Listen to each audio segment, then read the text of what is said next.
we talk stocks. She's a really good investor. We both are. Yeah.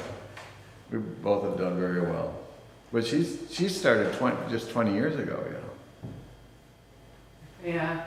Yeah. She's all over it. She's interesting. She just keeps on going. Yeah. Good for her. Oh yeah. She's persistent.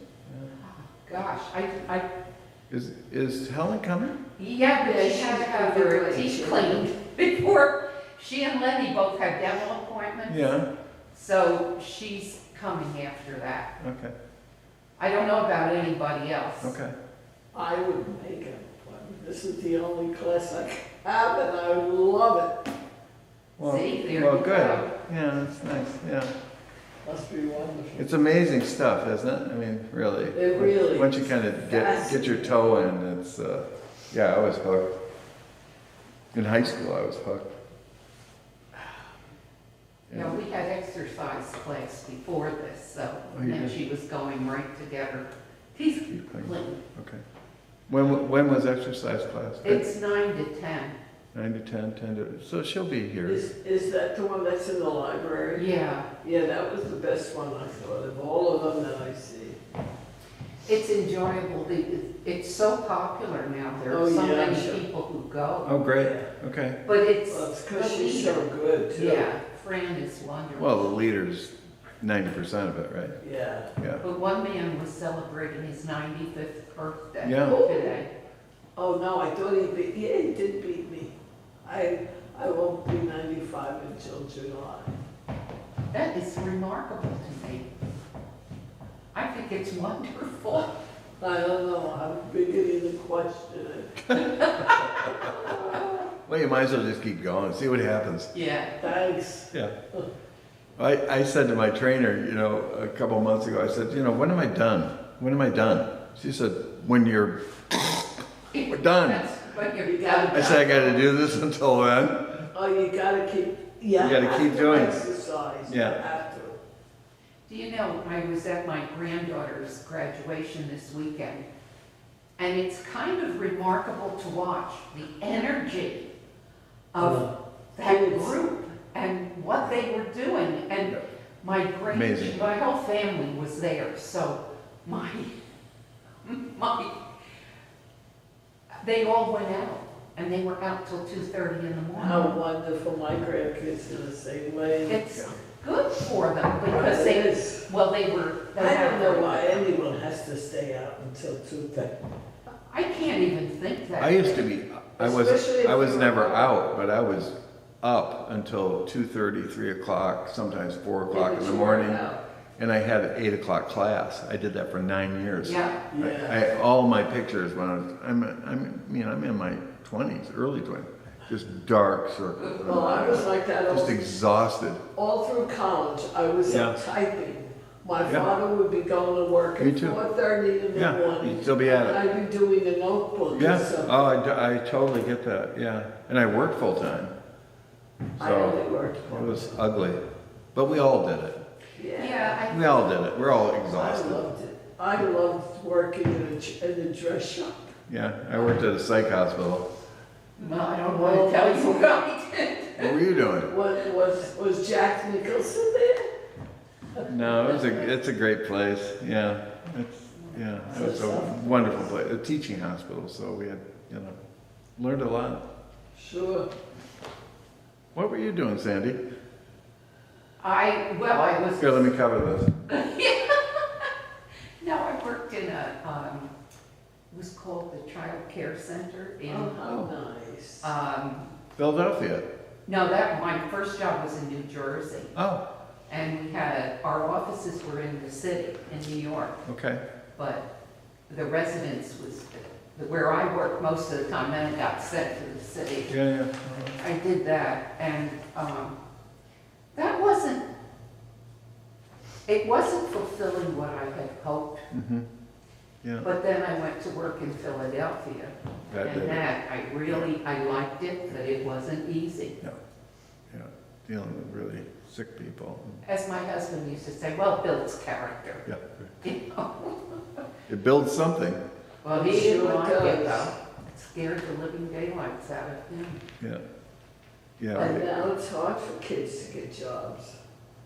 Yeah, it's It's much changing harder. dramatically, the job market. Yeah. Yeah, dramatically, yeah. Well, I think they turn out, they start college thinking you're going to do one thing. No, you don't. And then they, have all these experiences, Right, and they come out, yeah. and they're not quite sure what they want. Well, that's why I still think a liberal arts education is the best thing, The best, because yes. because you're gonna focus on something that may not even exist by the time you get out. That's But if very you know a lot about a lot, or know a little about a lot, That's Yeah. better. I A think little so. battle. I think so, but those liberal arts courses are hacking and cutting and, philosophy and literature and history and, all those, basic things. It's hard to I wish I had fund worked them. for 4 years at least before I went to college. You wish what? I wish I had worked before I went Before, to college. I was too young. Yeah. Not Sure. that I was my age, Right. but I know I was younger Sure. emotionally, Yeah, and sure. I didn't appreciate it as much. Education and young are wasted on, Oh, yeah. education and love are wasted on the young. Yeah. Yeah. That's true. Don't you think? It's really Yeah. true. Yeah, you don't know anything until I didn't know anything until I was this 40. This graduation, how the speeches go on and Oh. on, Yeah, and they really are a test to whether you can sit still. I know. But this one was the best Really? ever heard, Oh, and good. including my own. The president spoke, and he had, sometimes Where was this? at Susquehanna University. Oh, yeah, you said that, yeah. And they get caught up in academia and they want to impress everybody. Mhm. You know here why are the he people doesn't have a that we- chance to speak to such a large group? Well, it was just, but he spoke beautifully Nailed it. and to them, and it was, I have to say, it was the best speech I've ever heard. Really? Yeah, well, And another person spoke, she was, they didn't call her that, but the keynote speaker, yeah. very down to earth, Mhm. and she was an alum, so she gave them her background and how it had morphed into her job and Yeah. that sort of thing. But very encouraging and Mhm. warm. I was very impressed. And Terrific. my yeah. grandson, of course, he can't stand it.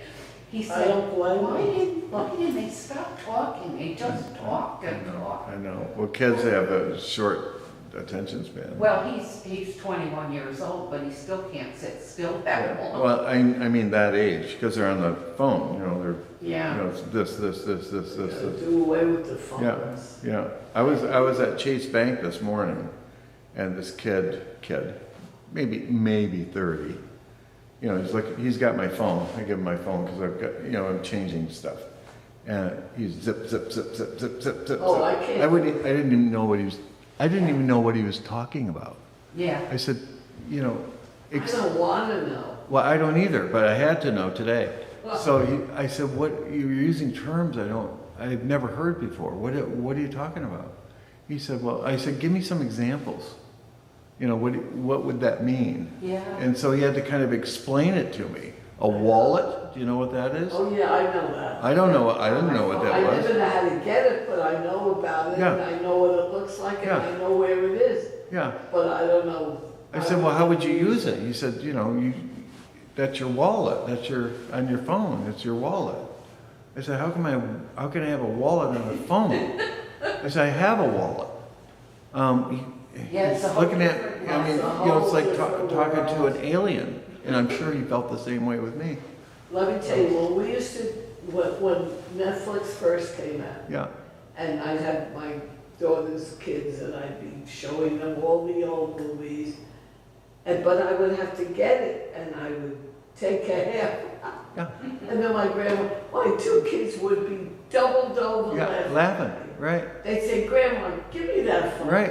And whoop, and there it was. Well, I had 10 days where I couldn't access, and this happens once in a while, I had 10 days where I couldn't access any of my emails. That's not good, not good. No. So I went to Verizon, that was last week, and this kid, maybe 21 years old, this girl, Oh, yeah, she's Yeah. good. 5 minutes. I'm always in there. I said, well, what, she said, just give me your phone. And, you know, boop, boop, boop, boop, boop, boop, boop, boop. She said, you're the 50th person I've seen. And she said, you know, when they I'm not if they updating update, ever again. Don't update. if they update you, sometimes they don't even tell you. And if it That's goes right. wrong, that's what happens. Well, the last update, 5 minutes, I was in there 5 minutes. I couldn't even make a phone call the Yeah, last. I know, it just, I refused to ever, I said to my son, I'm gonna get an old flip phone. oh, I'm doing better than that. I'm gonna do smoke signals. Yeah, But I don't wanna smoke. you'll see it, yeah, from the hill, from the God, hill. that was, and I saved Yeah, my danger. first phone, I think it's beautiful. It's about that big and it Yeah. flips closed. Yeah, I had You can't have any messages. a BlackBerry that I really liked. Oh, I Yeah, remember I like the BlackBerry. that. That was like one of It's the- simple. Yeah. I talked to Kurt Pragman, you know Kurt? Yes. You know, and, you know, we need to switch out our computers. I've had that computer for 12 years, and it's breaking down and all that. And he said, well, what do you want? I said, I want to be able to do this, print. I Yeah. said, can you do that for me? He said, well, is that all you want? I said, maybe get on the internet, maybe. He said, that's kind of it. It's, I said, give me a pencil.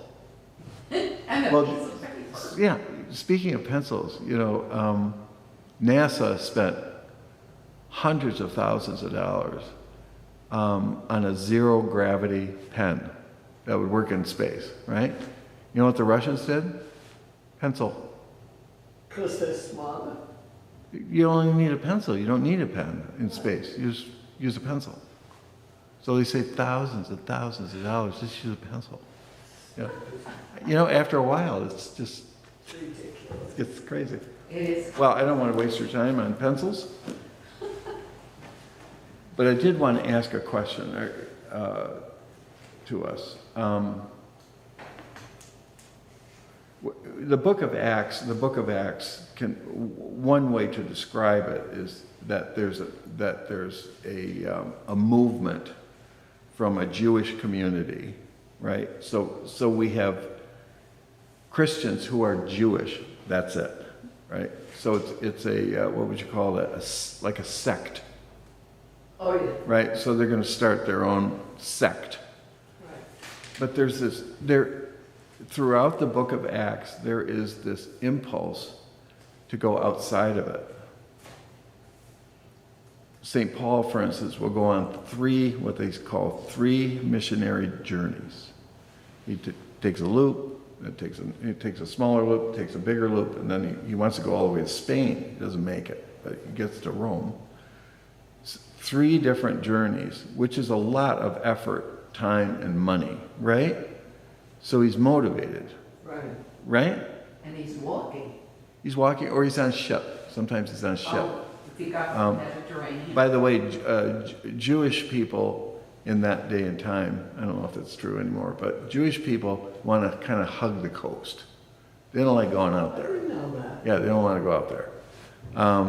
So when St. John the Divine writes the book of Revelation, one of the things that's on the list of things that God will do at the end of time is there's a line that says, and the sea will be no more.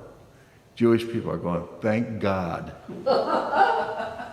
Right? Because it's scary. You don't want to go out too far. You want to be able to, and it's 15 miles where you can see, I know that because of Lake Michigan, right?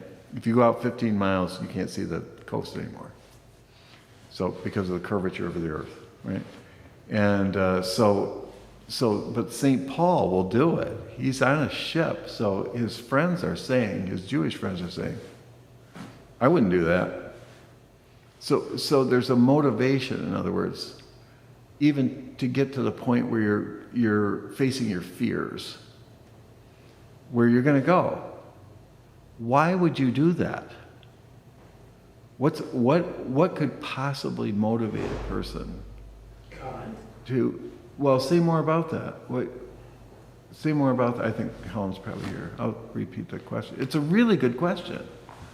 Why care? I mean, would you take a walk to Montreal?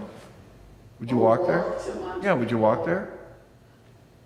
I mean, what would, if you had a grandchild, for instance, that was sick, you had no other transportation, would you try it? Yes. Yeah, see? See, it's what is the impetus to do these things? I mean, we kind of, after 2,000 years here, we sit, we're in a church, you know, we do the thing, you know, we have our rhythms and all that. But they didn't have any of that. Yeah, but I could see Paul doing that because his whole life changed. Right, And he had questions, I'm sure. He had a Sure. good brain. yeah. So he had a lot of questions, he had to find answers. Well, he's not going to find it with these people because they don't know either. They don't know anything. They don't know anything. They don't know who Jesus is. They don't know the Old Testament. He's talking to Gentiles, right? They don't know anything. Some people make these changes though and stay inward. I'm a little bit like that. I need to sit with stuff for a while before it kind of, you know, kind of playing with it. It's like some people can think linearly, you know, A, B, C, D, D. I can't do that. I've never been able to do that.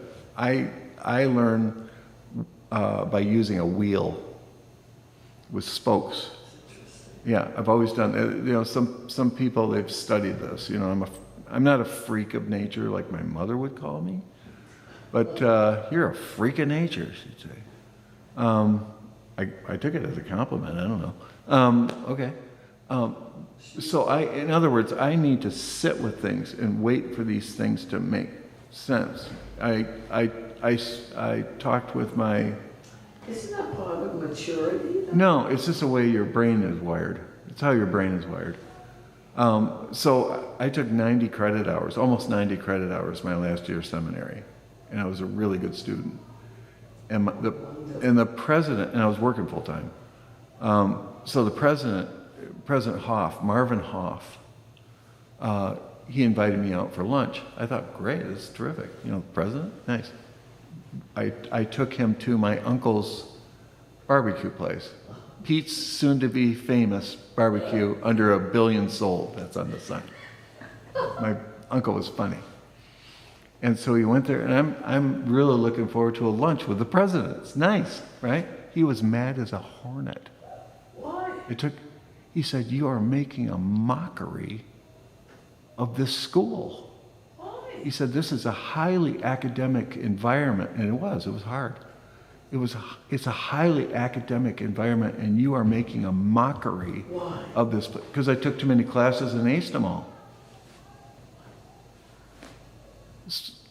So I was shocked. I thought I was going to get a hearty handshake and I'll buy you lunch kind of thing, you know. And he's yelling. He's really mad. He's angry Why should because he found out from the academic dean what I was up to. Because I was going broke. Anyway, so I got to hustle. I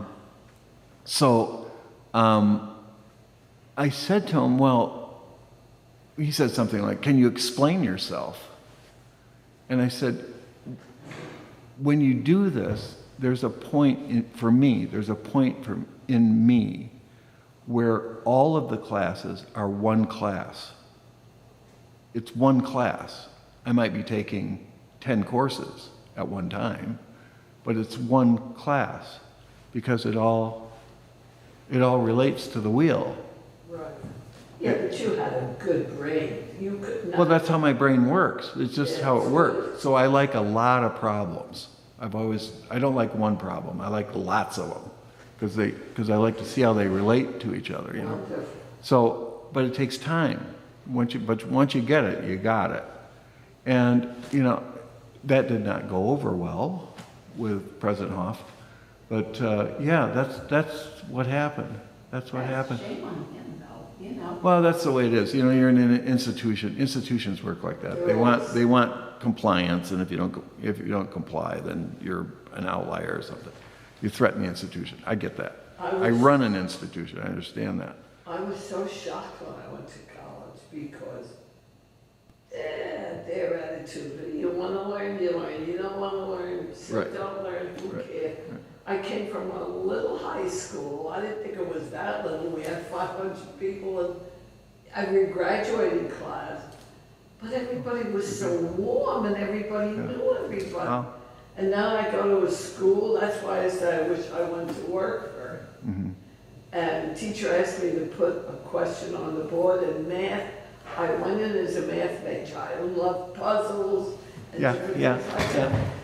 And I guess I was nervous because I was a freshman and I made a mistake. Oh, she ripped into me. Yeah, really. Yeah. And of course, I was in tears. I sat down. I made one stupid little mistake. And she saw me as I was leaving the class. That was the first time I ever answered back a teacher. Oh. And she said to me, "Were you like that since you sat down?" I said, "Yes, because teachers that I have had previously didn't embarrass you in front of a whole class because you made a mistake." Yeah. And then I just walked, changed my whole major. I saw Really? a poster, "Come to the gym, relax." I mentioned, and then I changed my major. Is that? Math to phys ed. Yeah, good for you. And That was a good. I had a wonderful life. She actually gave you a gift. That's Yes, right. she did. That's For her right. rudeness, she gave you a gift. I took experimental psych during the summer, and I was working nights on top of it. So in the classes at 8 o'clock in the morning, so I was burned out and boring. Oh, And it was the only time I got a C. And the professor came up to me and said, "You know, you really didn't do very well in this class." I said, "That's your grade, not mine." that's right. That went over big. I'm sure it did. So this is all to say, I'm still trying to make the point here. This is all to say that we can have, epiphanetic experiences, big transforming experiences. Some people go inward, right? They'll go inward, and it'll take time for them to make sense of it. That didn't happen to St. Paul, No. nor did it happen to St. Peter. It may have happened to some of the people in Jerusalem, where they go inward, right? We're all different.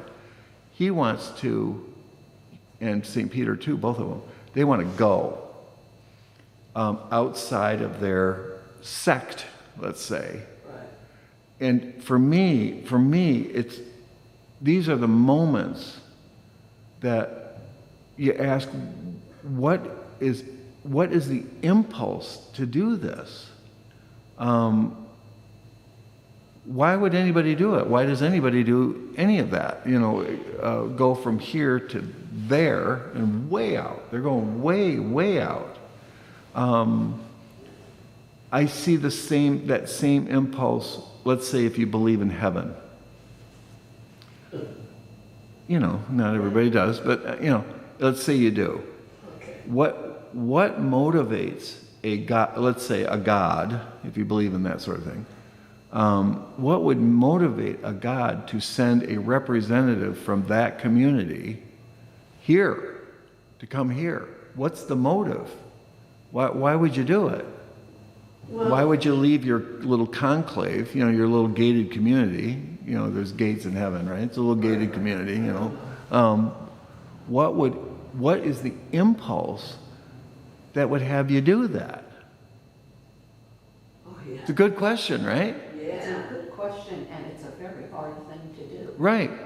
Really hard thing to do. And I'm sure And look what happened to them. We Yeah. slaughtered them, right? Right. So, and maybe God, if you believe in God, kind of knows that this is a fool's mission in that sense, but it intrigues me to no end what, Why did he do it then? well, there you go. I mean, it's a mysterium tremendum. How many times do I think of God? What did he do and why? Why are you doing this? I don't know. Yeah. And if there's the resurrection. That's the whole point, I think, in all this. You're going to go through all this because you're going to live at the end.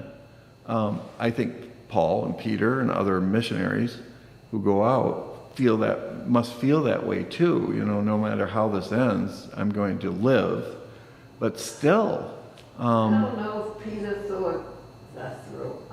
I don't know either. I think he probably was so impressed with God and and his speeches and his professing of love for everyone.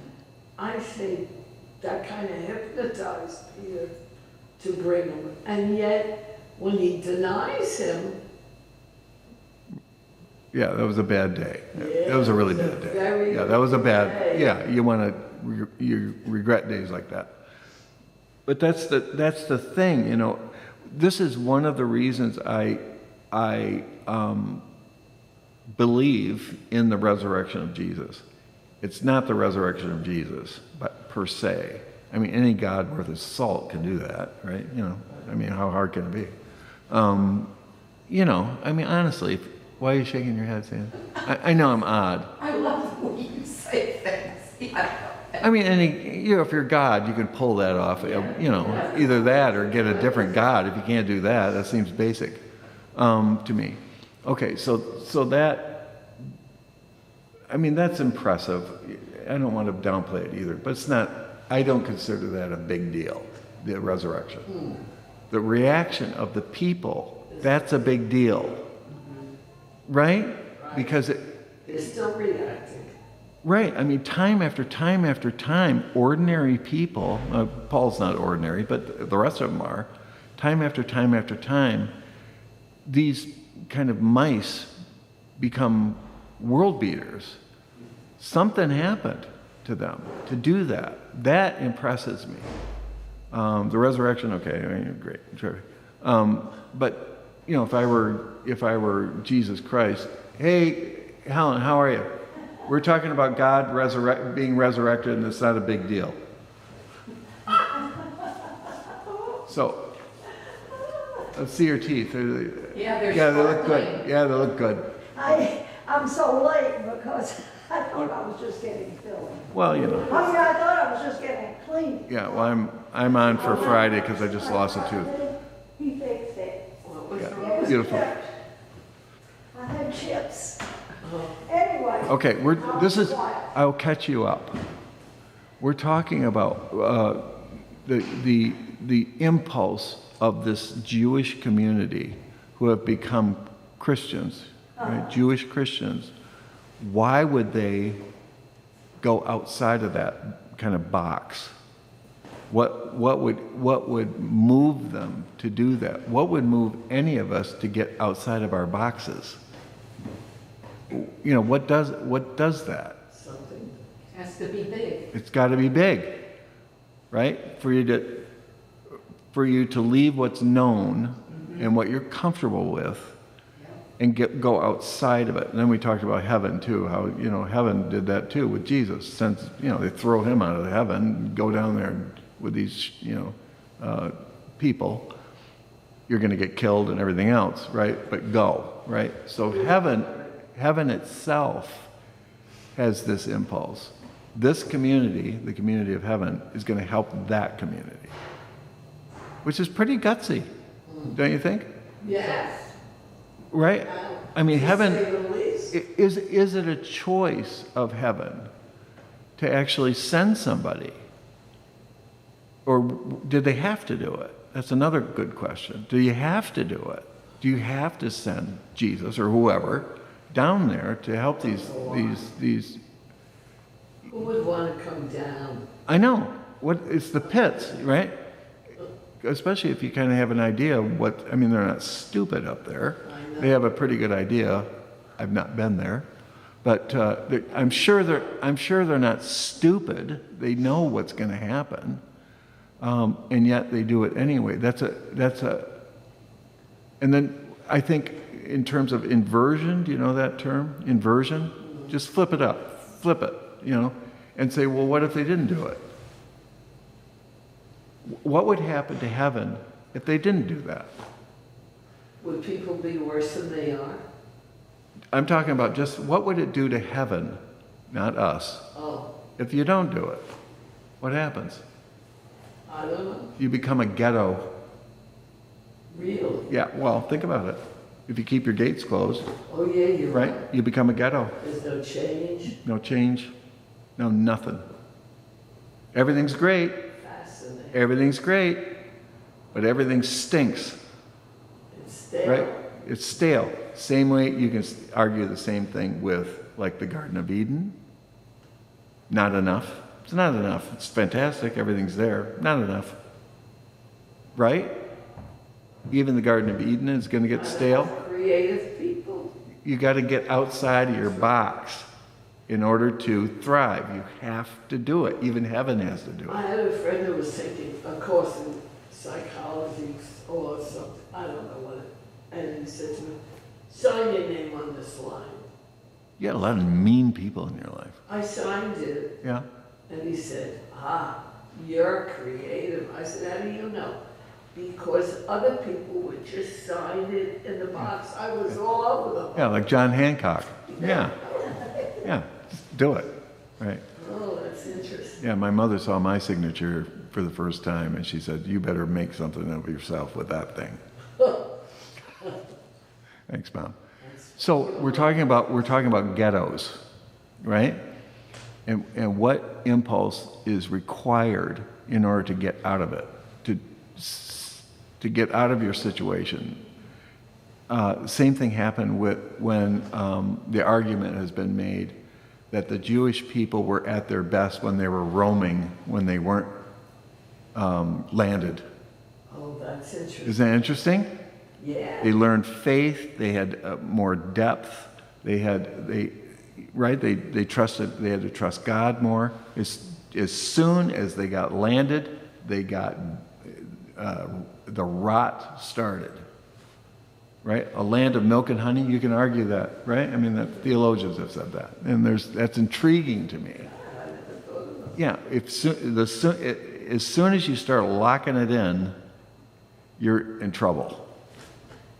It's boring. Yeah, you get boring. I mean, it's safe, right? Yeah. If you have the Berlin Wall around you, it's safe. Nobody comes in, nobody comes out. But after you can talk about streams that way too. If you shut off a stream that leads into a lake or a pond or something, what happens to the pond? It silts over and disappears over time. Yeah. So you think, yes, that's a good idea. You have to have flow. It's really interesting. So that's what Helen, when we started this little, whatever you call this ramble, it really has to do with what makes a human being leave that enclave, let's call it. It doesn't have to be a ghetto, but an enclave. What does it take to get out of it? What is the impulse? So we're thinking about St. Paul. He's a Pharisee. He was a student of Gamaliel. I mean, Gamaliel's the best. He's the best. So he's got this CV. He's got these qualifications that he's magnificent. I mean, he's fantastically trained. And he goes, "No, I'm leaving." Good for him. Yeah. What is this? What is this?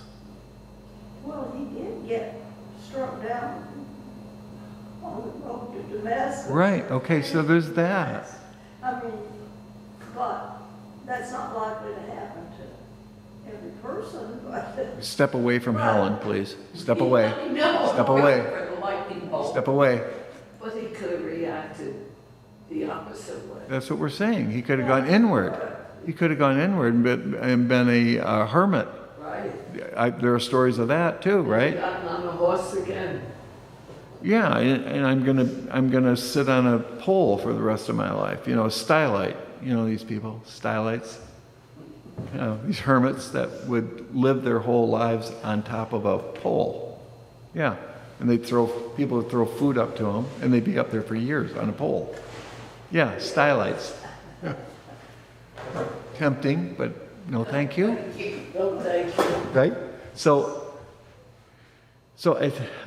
one of the things I've thought about for years is this issue of motivation, and my own too, my own motivations. What gets me up and going? What does that? How can I explain that? I'm supposed to be the owner of Parsons of Whitehall, my dad's department store. Yeah. You didn't want to be bored. Well, I don't know. I've thought about that for years and years. He said, I'll hand it to you. I'll just give it to you. You can have it. Really good business. Couldn't do it. I couldn't do it. He said, well, then do you want the restaurant? Oh boy, you had good offers. Yeah, great offers, and I couldn't do it. I couldn't do it. Well, didn't. And I love my dad, and I appreciated it too. And Great offer too. yeah, I had two of them, and I'm. Well, we're glad that you did what you did. Yeah, okay, I'm glad. Are you glad you did what you did? Well, I am. I've told people that I'm the richest person I've ever met.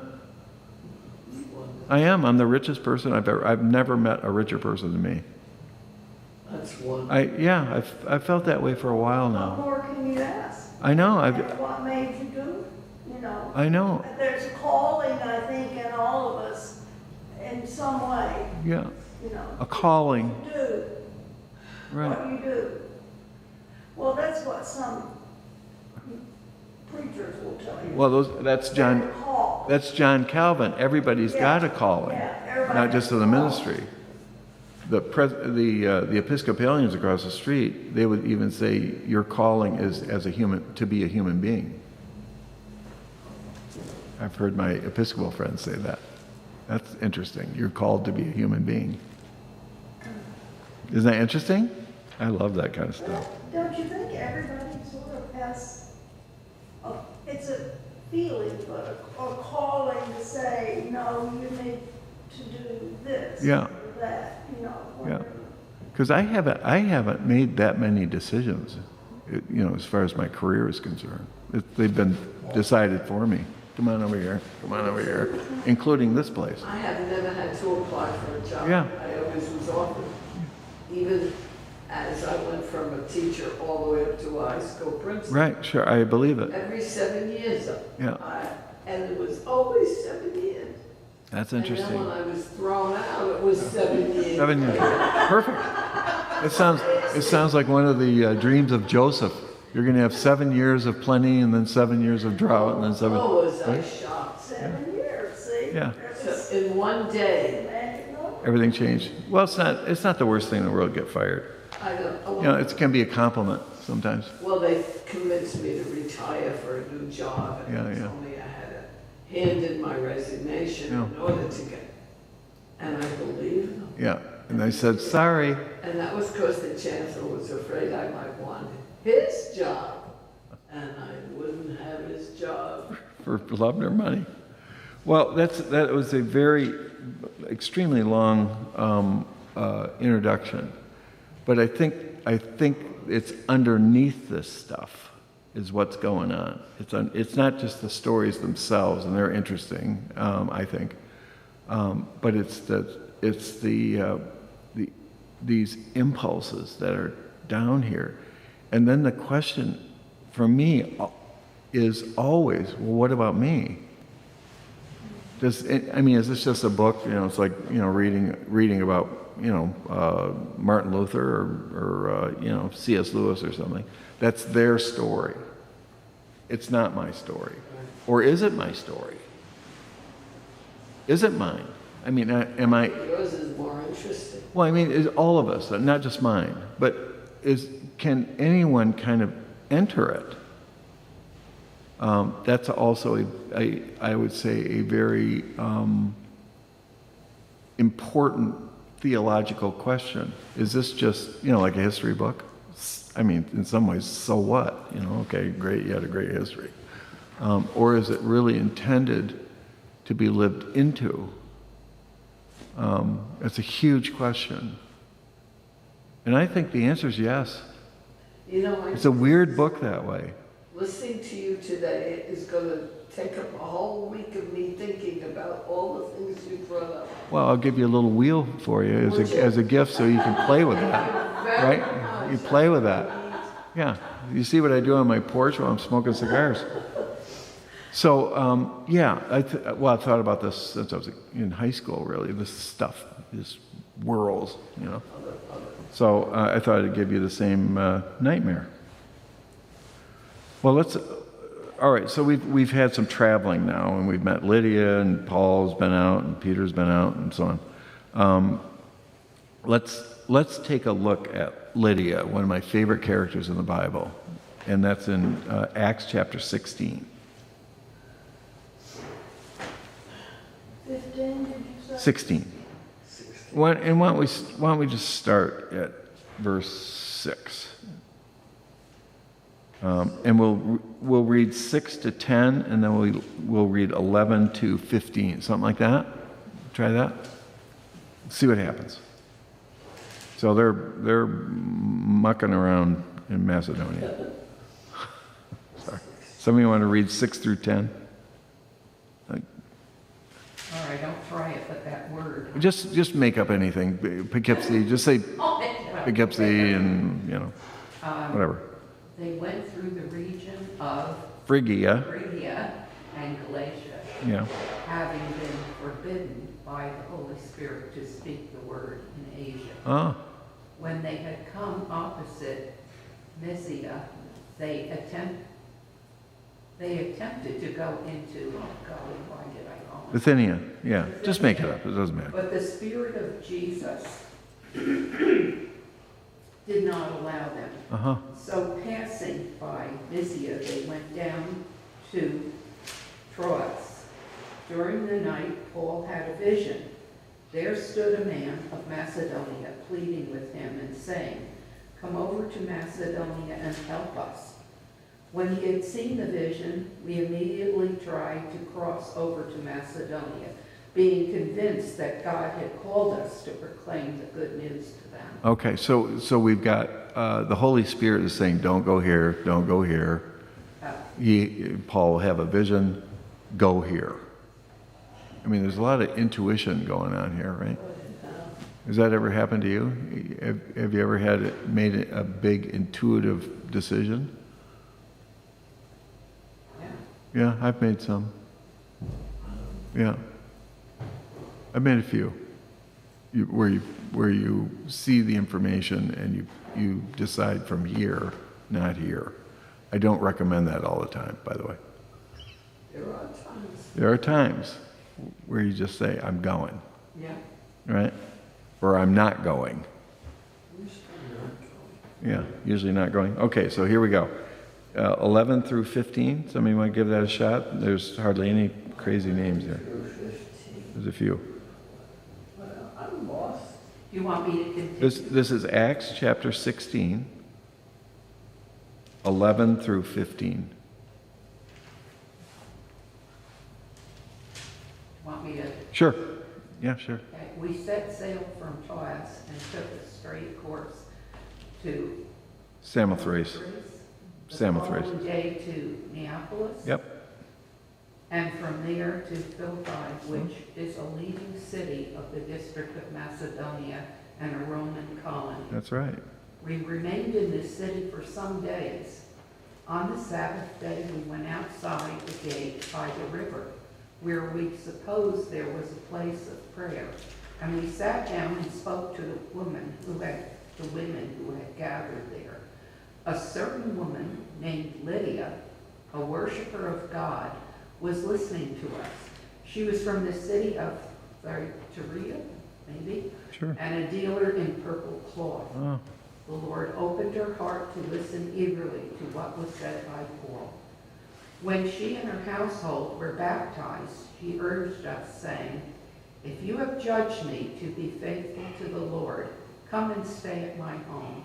And she prevailed upon us. okay. All right. Here's Lydia. There's Lydia. That's my girl. That's my girl. I wish I knew more about Lydia. Oh, yeah. Well, let's break it down. So What do we know about her? How did they meet, Paul and Lydia?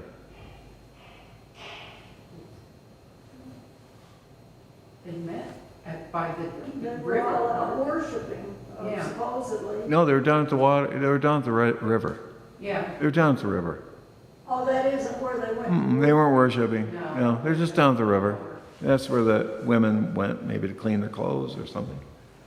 Go down by the river to pray. There you go. you gonna I wonder. this all? Down by the river. Right, I was thinking of that too. So, all right, so she's down at the river. Paul is not talking to her, she's overhearing it. Right? Yeah. And it says she's a worshiper of God. Which God are we talking about here? Because she doesn't know this one. We don't know. Well, or maybe she does, but she doesn't know Paul's version of, right? So what is she? I mean, is she in AA or something? Right? A God of your own understanding, or a God of the local people? She's not Jewish. She's not Jewish. She's not a Christian. But she's a worshiper of God. She's willing to learn. God. Yeah, she's open, right? She's listening.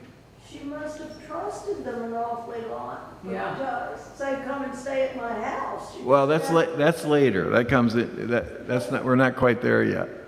Helen, don't skip ahead. So something's clicking with her, right? I want to slow this thing down a little bit for us. Something's clicking. He's talking. She's listening. And it's clicking. What do you think might be clicking with her? What's he talking about? It doesn't say what he said, but he's talking. What is he talking about? Well, I don't know. She's thinking that maybe he's thinking the way she does. Yeah, they're like tuning forks, Yeah. right? Yeah. Yeah. She's not talking to him. She's listening. She's just listening. Yeah. We got people in church on every Sunday, kind of, here and there. They're listening, and but something's really catching her. We don't know what a word of what St. Paul says, right? In this, right? What do you think he's talking about? If it's really happening, I mean, what is he? He's not talking about his mother's, apple pie recipe. What's he talking about? You think? Maybe. And it's resonating. Sorry? Maybe the Holy Spirit's working on them too. Yeah, sure. Well, don't you? I mean, That's part of this. how did they happen to be in that place at that? Well, that's true. But he's talking. She's listening. What is he saying? God's going to judge you and you're going to hell? Is that what he's saying? No. Is he? What's he? I don't think so. I don't think so. I think he's saying that God is a God of love. Yeah. No matter what, Like- what you're doing. Something like that. Or no matter what you've done, what you're doing, you have somebody on your side. Yeah. I would bet she's pretty sure, based on what we know historically, St. Paul has been described physically outside of the Bible. They've described him. Bald, big nose, bow-legged, skinny. She probably has a pretty good idea he's Jewish. Right? He looks like a typical Jewish man of 2,000 years ago, right? I don't know. Does he? Yeah, he does. So she's looking at this guy, listening to him. He's probably Jewish, she's thinking. So what, is there a God of love? Is it possible that there's a heaven, and if there is a heaven, that heaven has opened its gates and sent this guy down to earth, Jesus of Nazareth?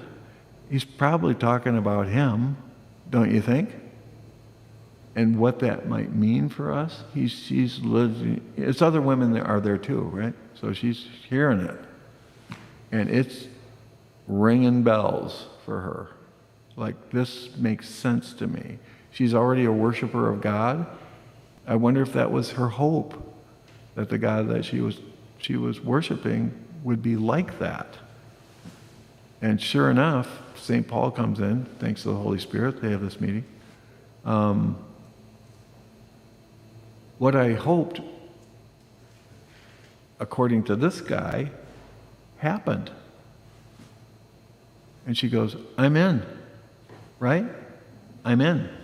So then what does she do next? We're almost there. We're going to get there. So what happens next? She takes the boys home. These got St. Paul and the boys, to her house. She gets baptized, right? Do I have this right? Baptized her whole household. Right. She's not married. It's her household. Otherwise, it would have said her husband's household, for sure. So she's either lost her husband, she's maybe a widow, she's got servants and kids maybe in the house. Businesswoman, so It's her household. It belongs to her. See, that's the thing about Lydia. She's way ahead of her time. Way ahead of her time. She's way ahead of her time. So it gets better. So she's a businesswoman, right? What kind of business? purple. Who wears purple? Royalty. So she's hobnobbing with the hilltoppers of, did I say that out loud? She's hobnobbing with wealthy, powerful people. So she's not just a, poor little widow on the, that's not who she is. She's a person of real means, power. She knows these people. Sorry? Maybe even education of some sort. Well, she's getting it by osmosis, that's for sure, right? Just by hanging out with these people. Smart. I mean, she's Smart, open-minded. resourceful. Yeah, she's. I love Lydia. I love her. So then what does she do? Okay, she gets baptized. She and her household. So okay, we're all doing it by fiat, so to speak. So then what does she do after that? What's the last piece of this story? Does she go? Why don't you guys stay over? I mean, what? That is a no-go situation. Bunch of Jewish guys, they're gonna stay with a Gentile woman. They're breaking quite a few rules here. You don't do that. First of all, you don't talk to a woman. Secondly, you don't stay with one. And especially if she's Gentile, you're not going to do that. You're not going to. So she's okay with that. If you think I'm a righteous person, why don't you stay over? So she's got a big house too. She's got a big house. We started this little Bible study by saying, how far would you go? Physically we were talking about. But here she is going way out. I mean, she's still home, but her behavior is out there to include these guys. Really independent. Now, did Paul baptize her and her household? Yeah. Because it said when she and her household were baptized. Yeah, they were doing it. Yeah, they were the ones doing it. Then she said she waited until then, I Yeah. guess, to ask them to stay with her. That's right. Yeah. So we're all just. So there must have been a little time passing there. Yeah, maybe. Yeah, we're not told that, but. Blame Papa like you, Paul. Well, here's the thing. If I were a script writer, I would want to make a movie about those two. Yeah. Because I think they've got a thing. Yeah. We'll see after this. Next week we'll read a little more about Paul and Lydia, and her involvement now in their ministry. Yeah, I think there's. And someday I would like you to tell us why the Jewish people did not accept Jesus. Well, some did. Some did, I know. Yeah, some did and some I didn't. know. Well, why would you?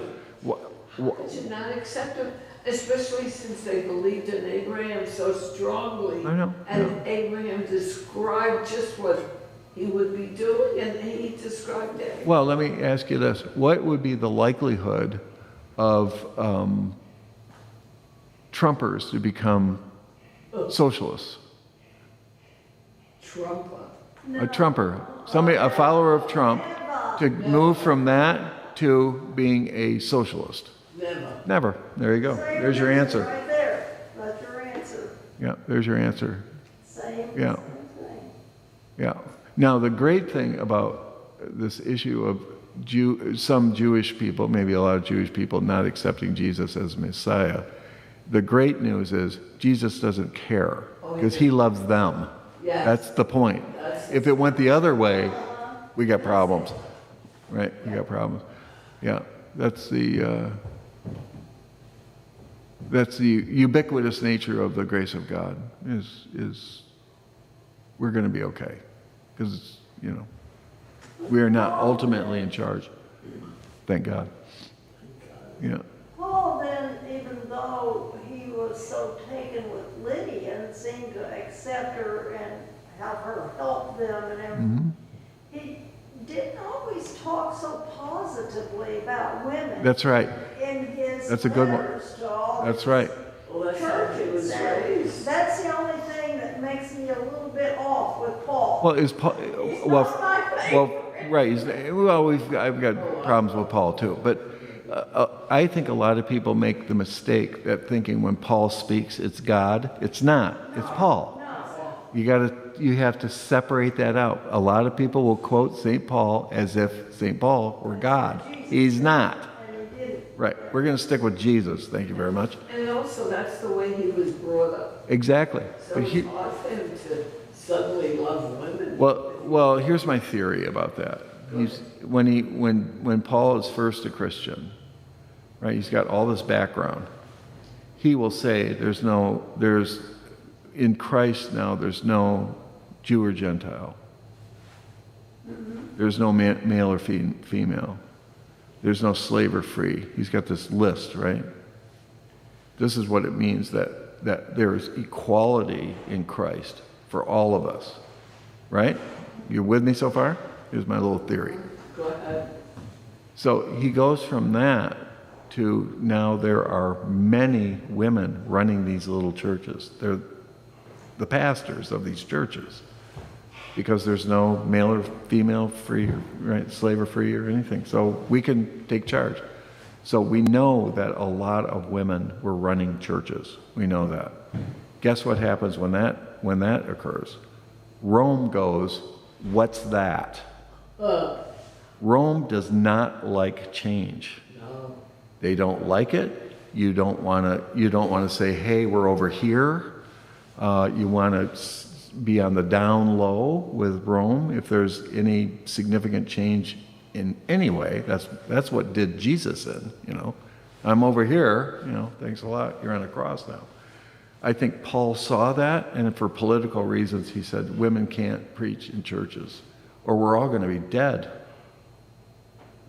But churches will use that. Well, of course, all the time. I know, because they're It's not a thing with women. I know, well, You can't do that, well, churches are also not God. Right. That's right. Let's keep that in mind. I'm not God. I'm certain of that. God help us if I were God, I wouldn't send my best guy down there, for instance. Bad bet. So it's important to tease out, is what we call hermeneutics, tease out what has the authority of God, and then what writings can be helpful. I think St. Paul is really helpful with his theology. The book of Romans, I think is terrific. Ephesians, terrific. others not so terrific. That's Paul. He's not God. I would say God is God. How about that? Yeah. I'm good with that. I wish everybody would think that way. Well, I'm really, I had this wheel with spokes in it, and I zipped right around there. Right, but that's right. Who's the authority? Who's the ultimate authority? I think it's God, and I trust God to figure it out, and because I'm not, and I'm very comfortable with that.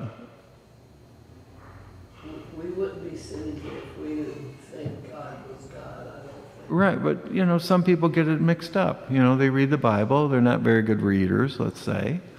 They have a hard time separating this stuff out. And they get confused, or they'll quote Scripture. Every word of Scripture is beneficial, or every word of Scripture has the same weight. That's ridiculous. It says that in the Bible, and that's not true. It's not true. So we're going to say the crucifixion of Jesus is as important and no more important than when Paul says, "Don't forget to bring my coat." He says that in one of his epistles. He's writing letters. I forgot my coat. Can you bring it? We say those are exactly the same as far as weight? I hope not. It's ridiculous. You see what I mean? Go and be well.